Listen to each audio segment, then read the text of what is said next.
Hello, welcome to Veteran Voice. I'm Larry McCullaugh. I'll be your host. Our guest today is working for the Parks and Recreation Office, but she also happens to be on the Veterans Day Parade Committee. So we're going to talk a little bit today about the Veterans Day Parade and the history of it, what's going to be happening this year, and what it takes to have something like this come off. My guest is Laurie Blount. She is the community recreation supervisor. Right. That's a tongue twister for me. But she's also one of the main members of the Veterans Day Parade Committee. Yes. So welcome to the program today, Laurie. Thank you very much. I know that this is your second year in this. You got baptized by fire last year and learned all the ins and outs. And as we started in the meetings in August this year, you had everything ready to go, and we hit the ground running. We did, and it's a fun parade, and we do the parade for a very good reason. The support in the community is wonderful. We get everybody out that has been a veteran or who is a family member of a veteran. So it is really a wonderful day. Yeah, we always point out, I like to always point out the difference between Memorial Day and Veterans Day. Memorial Day is obviously that first day and the first picnic weekend that starts off the summertime, but we always remember that for the people who fell in battle and those who were killed in the wars throughout the history of this country. Whereas Veterans Day is the one day that we take to set aside to honor all who served. You know, we always remember those who died in battle on Veterans Day, but this is a chance for those of us who happen to survive and who have served our country to get out and slap each other on the back and have a little fun and have a little parade and exchange war stories and talk about pleasant experiences and share a beer and maybe a tear or two with each other. So it's something that we always like to point out is the difference between the two of them. Have you been getting much results so far back on the applications that you sent out or the information you sent out? We have. They're starting to come in. We've got a lot of entries, and I think one of the neat things about this parade is you have to have been a veteran to participate. We want people to come to celebrate the fact that they did serve our country and fought to keep us safe and free, and so you have to have served in a war. And I think people need to understand when they come out to view the parade that all the people marching have served our country in some way. So I think that that's an even more important reason to come out for Veterans Day. Right. We don't actually check everybody's DD-214 or honorable discharge, but we like to think that people would have enough respect for veterans that they wouldn't jump in the parade and claim to have served the country if they had. Of course, nowadays there's some of that still goes around. Everybody wants to get that credibility, but we do owe it to them for the past service that they've had. Now, I know that in the past years we've had most of the veterans seem to be the World War II, Korea era veterans. Up to the Vietnam veterans that are, of course, we're not getting any younger either. We used to be the young guys, but that's not necessarily the case anymore. Still haven't we've got some of the Desert Storm veterans in. We're hoping that this year we'll see some of the people from the 2113th and other organizations that might come down here who are either still on active duty or have served. Besides veterans, we do have it open for active duty personnel too. And we hope those people come. It's sort of like that graduating into, sometimes you hear the word veteran and you think old. And we don't want people to think that. It's anybody that has served in their country, whether they're 25, 30, or 75. So we want everybody that has come, and especially we would like to celebrate those people that have just come back, that have served our country. So if anybody of those that are out there that have not received a form or who have not put in an entry in the parade, we would love to have them come march as well. Good, and we also obviously encourage the community to come out and pay their respects and show the veterans that they appreciate the sacrifices that have been made. That's the whole thing, is to have people there for the parade. It wouldn't be much of a parade if we were just walking down the street and there was nobody on the sidewalks. Absolutely, and this year's a little different. It is on Saturday because November the 11th fell on Saturday, and we always hold the parade on November 11th. Usually when it's during the week, we invite schools, and schools bring school groups to view the parade, and we give them all flags, and they wave their flags when the guys and girls walk by, and it's really great for, I know, the participants in the parade, and it's great for the kids to see the participants and to get a better feeling of what being a veteran is all about. So this year we're going to have to depend on parents to bring their kids. So I hope that the parents still understand the significance of bringing your kids out and understanding the whole deal of being a veteran. We will have flags that we will be distributing to all the kids that are on the parade lineup area. So come take a seat along the parade route, and we'll have people wandering through the crowd passing out flags so that they can wave them as the veterans go by. And as veterans always did when they were in World War II or Korea or Vietnam, there'll be candy. And Yes. we'll try to keep them from throwing it from the floats, but they always do. But we'll still try. We just don't want anybody hurt by flying candy. Right. So. And we don't want anybody running in front of one of those tanks. Right. Actually, one of those little starbursts is not worth getting run over by a tank for, I don't think. No. It's not that good a piece of candy. No. Well, tell us a little bit about what goes on down before the parade starts down at the on 2nd Street there. I know that there's a lot of people that participate, the city ambassadors, BB&T. Right. We'll have coffee and donuts for the participants in the parade. We always have that. BB&T are gracious enough to sponsor that. And we also have a Veterans Day essay contest prior to the parade where every child in the community is asked to write a short essay on what it means to be a veteran. This year, the essay contest, the theme of the parade is standing up for veterans past, present, and future. And so each age division is giving a different twist on that theme. And they're asked to write an essay on what it means to be a veteran, how I've seen our veterans honored lately, just different levels of writing. And the winners of that get a $100 savings bond. So it's not just a trophy, you get something substantial to win. And before the parade, the essays are read, the winning essays are read, and then all the contestants that came in first, second, or third write on the Daughters of American Revolution float. They are the ones who sponsor the Veterans Day essay contest. So it's just another way to get the community involved, teach the children what it's like to be a veteran, how important the veterans are to us, that kind of thing. I think that's a good theme this year, the past, present, and future, because the children writing these essays, more likely than not, someday, many of them are going to be veterans. That's right. They're going to be in the military. Plus, it gives them a chance, I think, to communicate with their father or mother or an aunt or an uncle or a cousin who's been in the military, and maybe give them a chance to talk to that relative who they probably never talked to him very much before about what their experiences were in the service. And it might open some new lines of communication there that the child might not otherwise have with that particular relative. Right, I know that, and some veterans don't like to talk about it. I know my father was in the Korean War and he never talked about it. But if I had something like this that I was asked to write an essay, that would open up a line of communication with him that I had not done before, to find out what it was like and how he felt when he came back and that kind of thing. Something that doesn't come up in a normal everyday conversation, but this would be an opportunity for dialogue like that to be opened up. Right. And the essay contest is open up to all city and county school students. We have different levels from kindergarten all the way up through 12th.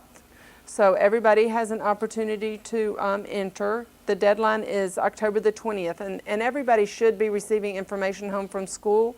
But if they don't receive it, they can give me a call at the Paducah Parks offices and we'll get them some information about it. And we even have kids from outside the McCracken area read about it in the paper or whatever and send in entries. So it's a big contest. I know that the VFW also has what they call their Voice of Democracy and Patriot Pin, which is very similar to this, and that they don't seem to have a very good response. I don't know if it's because the schools don't get that interested, or maybe we at the VFW don't push that idea hard enough, but I know the DAR always has a very good response. Do you remember about how many they had to judge last year? Just a ballpark figure. I think it was like 300 or 400. I thought it was a pretty substantial number. And, yeah, they have a lot to go through, and I think about the middle school area they have the most. And a lot of the teachers make it a requirement in their classes. I know one 5th grade group in one of the schools, the teacher is giving it to them as a bonus. If they turn it in, they get bonus points for their grade. So it's a wonderful way for teachers to use it as a learning tool as well. Well, it does, like we say, open up doors. It gives them a chance to. I'll tell you, who I feel for is the gals in the DAR that have got to read all those, and then try to figure out and narrow them down. Because I know the ones the winners, I believe, if I'm not mistaken, they print those in the Paducah Sun on that Yes. Veterans Day. The Paducah Sun again does an outstanding job of promoting the parade. I mean, there's so many people that give so much to make this parade successful. The Paducah Sun, I know they always do a special spread on veterans. The city of Paducah, just by allowing us to have the parade, which started, I think Mayor Jones started that back, I think it was in 1995. I believe this is the 11th year of that. I think that's right, because I think last year was the 10th. Yeah. And it was my first year, so this would be the 11th. And it's been going around for a long time, and it's always been very supported in the community. We've had good turnout from the veterans and the community, even when the weather wasn't exactly cooperating. We've had some really beautiful days, and we've had some days where guys are standing around on 2nd Street going, man, who planned the monsoon for this morning? Look, the donuts are soggy and the coffee's watered down. But just, we always tell them, this isn't the first time you've been wet, is it? And that right there will trigger some kind of a story always. That's right. Well, hopefully this year it'll be gorgeous weather. We certainly hope so. Yes. What other kind of projects have we got going on? We are still taking nominations for the Distinguished Veteran Award, and that's another thing that we do in relation to the parade. It is for that person who has served in a war, but who has also come back and given more to the community. And nominations are filled out.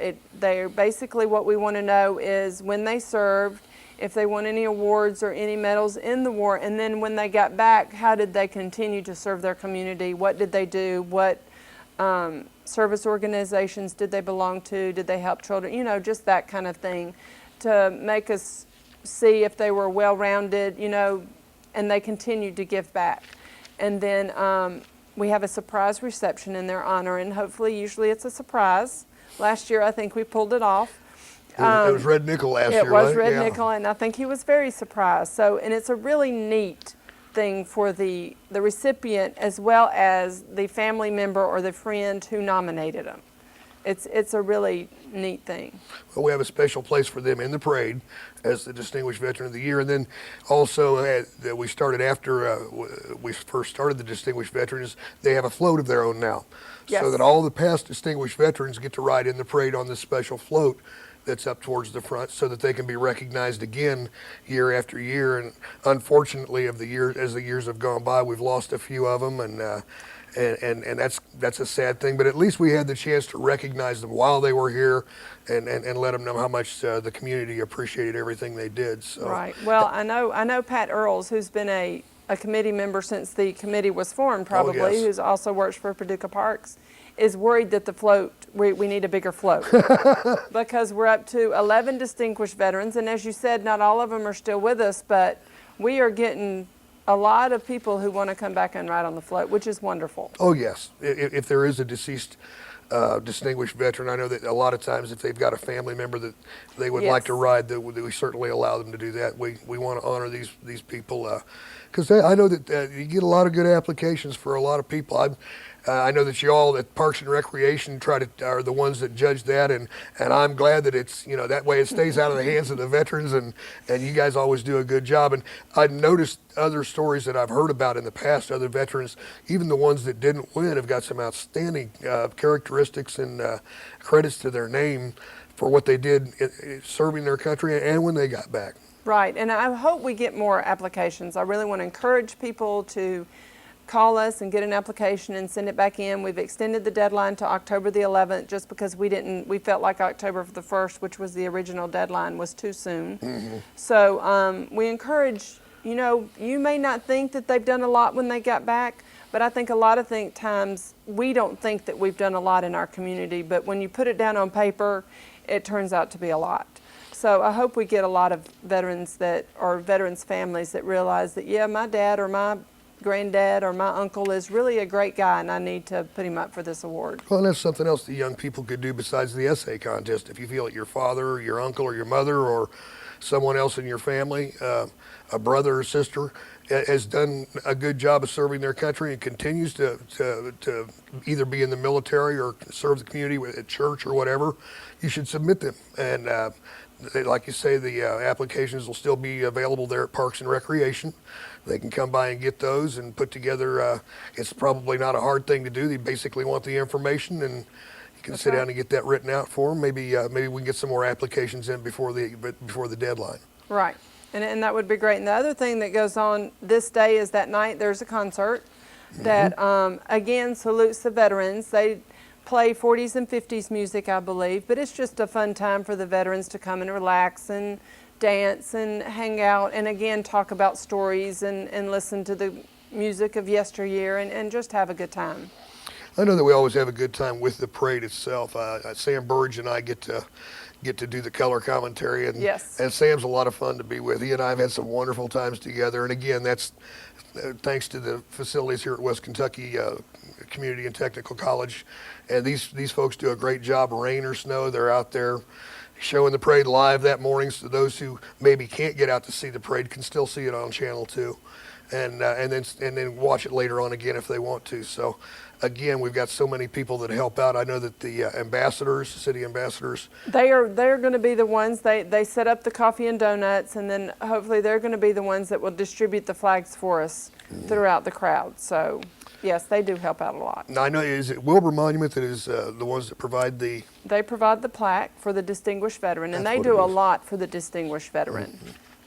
And I hope we're not leaving somebody. I know there's so many people and businesses that contribute to this, to make it work. You know, Yes. the city. And I know it's funny because I am on the parade committee, and everybody says, "Boy, you guys really have got this down to a science." And actually, the truth of the matter is, the fellows on the Veterans Committee sit around and come up with all these ideas, and then we look at you and Pat say, handle it, Pat. Just Laurie, just do it, just make it happen. That's okay. That's just our job. Well, you and do- if we didn't want to do it, we wouldn't do it. But it's a job that we love, so that's why we're there. Y'all do a wonderful job every year, and I'm sure it'll be this way. Is there anything different or special? No, we just want to make sure everybody knows the parade route, because we want to make sure that there are people all along the parade route. I know sometimes that people get at the very beginning of the parade and they don't spread out so that there's a gob of people, but by the time the people get to the end of the parade, there's nobody watching them. So the parade will start at 2nd and Broadway, and it goes all the way down to, help me out here, 13th Street, is it? 13th. So No, we go into 18th Street. I think one year we did stop at 13th Street. to 17th. 17th is where we go. That's we'll right, go down the to middle. Fountain Avenue. That's right. Yeah, so we want people to get all along the parade route. Yeah. So the whole time that the veterans are walking or riding or however they're going along in the parade, there are people there waving flags at them and cheering them on. So from anywhere from Broadway to 17th, they can pick a spot on the sidewalk and march the parade. And we need to point out that it does start downtown. It does and start goes to downtown and 18th goes Street. out. Because I think, is it the Christmas parade that ends up downtown? The holiday parade Holiday starts parade. the other way and comes in. So yes, the Veterans Day Parade does start at 2nd and goes out. It'll start at 11 o'clock. So people need to be in line around 10:30, quarter to 11, and we'll have people coming, passing out flags and getting ready for the parade.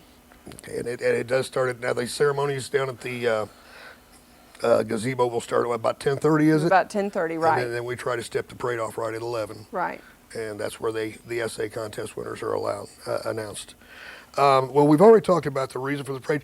I'm hoping that we're going to see more younger people in there. I think we talked about that also. But I do too, don't because know. I think it's important that, and I think even for young people, it's important to see that there are young people over there, and that veterans don't just mean grandfathers, because a lot of people in the generation now, their fathers didn't fight in a war, so it was their grandfathers that fought. So I think it's important for them to know that the people that have just gone over there and come back are veterans, and they have served their country, and I think it would make it even more real to them. Yeah, especially nowadays with, I know there are going to be some children out there and young families who technically their loved ones are not veterans yet because they're still probably on active duty and serving. And we've got a lot of those lives we talked about who have already been to Iraq and have now come back. And like what I was talking earlier, that a lot of times you don't think that much. You think about the one that's in the danger, but you don't think of the hardships that the families go through. Right. You know, the children and the mom and dad, now all of a sudden the income is cut down. Dad's not around to take care of trimming the lawn. He's not there to do those little handyman job things that he's supposed to do. And mom's backed up going to the soccer games and the baseball games and trying to do this and trying to do that. And it probably gets to be a little bit overwhelming at times. So we would like to think that, and let the active duty people know and Guard and reservists that, you know, we're considering them as veterans. They've done it. They just haven't gotten that discharge yet. But we're confident that when they do, they'll continue to serve the country the same way that they have been, because that's what being a veteran is all about, is continuing to serve after you're out of the military. You don't have to do it then. You do it Right. because you want to do it. Right. And it'd be great for those kids to see that their father or their mother was honored in that way. So, yeah, I hope we get some of the younger ones that have just come back or just gotten discharged, or, you know, however it works out for them. Yeah, the main thing I think is that hopefully we'll have, since we say it's on a Saturday this year, we're really counting on the parents to come through for us this time. We are. It'll be interesting, and thank goodness it only falls on Saturday once every 7 years. Right. So, but we hope the parents understand the importance of it and bring their kids out, and we'll still get flyers out to the school announcing that it's Veterans Day, so parents can look in their child's backpack just as a reminder that it's coming up. But we hope we get a lot of people. It'll be a beautiful day, and what a great way to spend the morning. Now, I'm not absolutely sure, but as a rule, normally right after the parade, the American Legion usually has a free feed for veterans. The VFW has a fish fry for veterans, and a lot of times they'll open these up to the public. So it gives you a chance to go out and see the local veteran service organizations and what they're doing, and go out and thank a veteran and have a little fun. Maybe listen to a war story or two.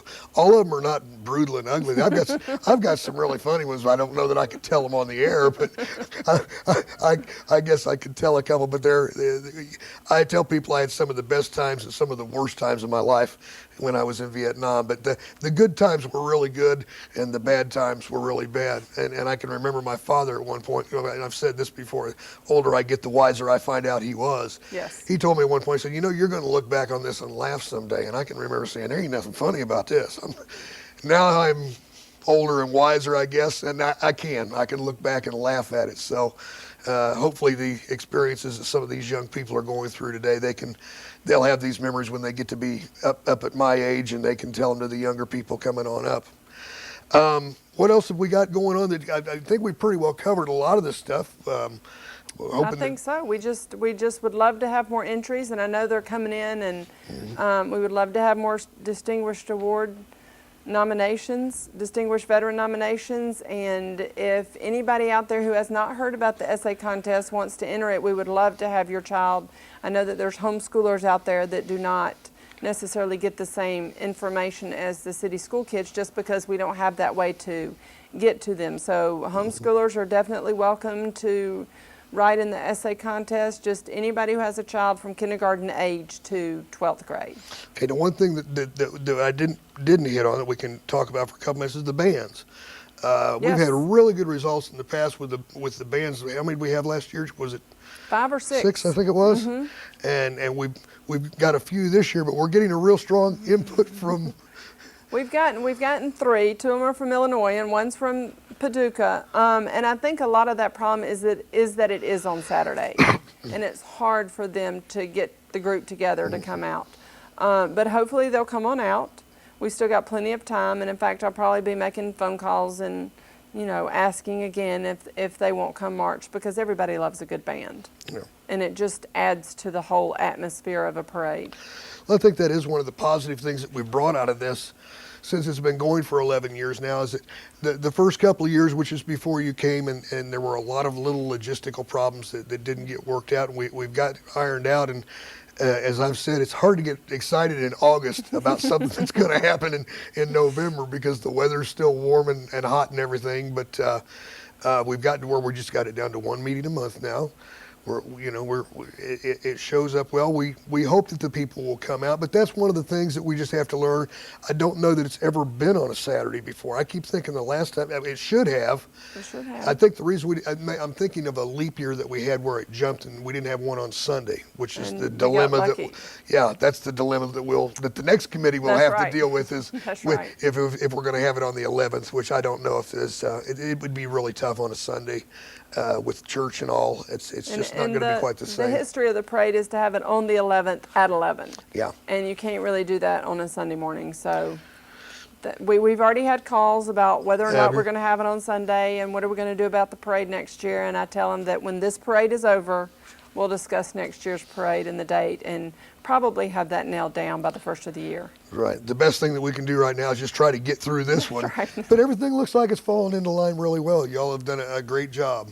And like I say, I believe we're going to have a meeting with the city commissioners. Mm-hmm. We're going to thank them, as we always do, for allowing us to go ahead and do this. Albert Jones, like I say, started it, but the city's done a wonderful job of continuing to support it financially and allowing us to do the things. And that says a lot for the city commission and the city of Paducah that they do honor their veterans, and the county too. I know Judge Orzine, we usually have a ceremony at 1 o'clock at the Veterans Monument there by the courthouse. Hopefully we'll do that again this year. Right. I attended that last Yeah. year, and it was very nice. Well, the one positive thing that I like about the fact that it falls on a Saturday this year is I'm going to make a weekend of it. You know, I mean, I know that I've got to get up early on Saturday morning to fulfill a commitment with Channel 6. But I'm gonna like start on Friday afternoon over at the VFW and the Legion, and of course, we'll make sure everything is kept safe and everything. But I would encourage guys to make a weekend out of it. Make it like a weekend pass. Take your wife out to dinner and tell the kids a couple of war stories. Some of the positive things. Encourage them that when they get older, the advantages that they can gain by going in the military. There's a lot of things right now. There's a lot of negative because of the war on terror. And it's tough on everybody, and especially the young people. I know the re-enlistment's down a little bit, but when you've done 2 or 3 tours, it's hard to get back in there. Yes. But there's so much to gain, and you enjoy a lot of things from this country. It's the responsibility of all of us to at least serve a little bit of time and try to make sure that we've all earned our rights for everybody. And we appreciate everybody that has done that. Really, thank you.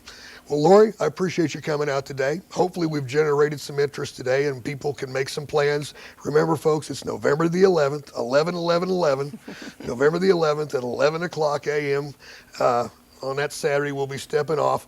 If you're a veteran, come on down and walk in the parade. If you're not a veteran, I encourage you to please come out and support the men and women who've made sacrifices for this country. Appreciate you joining us today on Veteran Voice, and we hope to see you next time. Thank you.